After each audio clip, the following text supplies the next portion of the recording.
Però és que el Rocumber a Granollers hi anava tothom.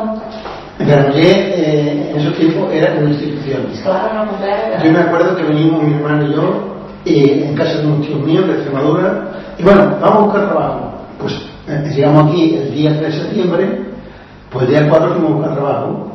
Rocumber, la fundición...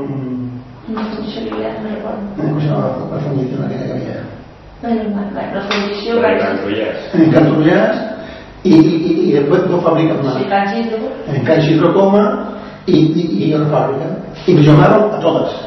Sí, és que aquell temps et trucaven a tot arreu, t'agafaven a tot arreu. Claro, o sea, al día siguiente teníamos encima de la mesa todos, fuéramos a trabajar. Y el tío mío dijo, bueno, ¿dónde vamos que mejor?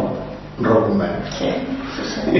Porque en aquel tiempo Rocumber tenía guardería, la casa cuna. És el que ara de tenir. Y claro, tenía una serie de ventajas que otros sitios no tenían. Y bueno, y aquí empezamos. Sí.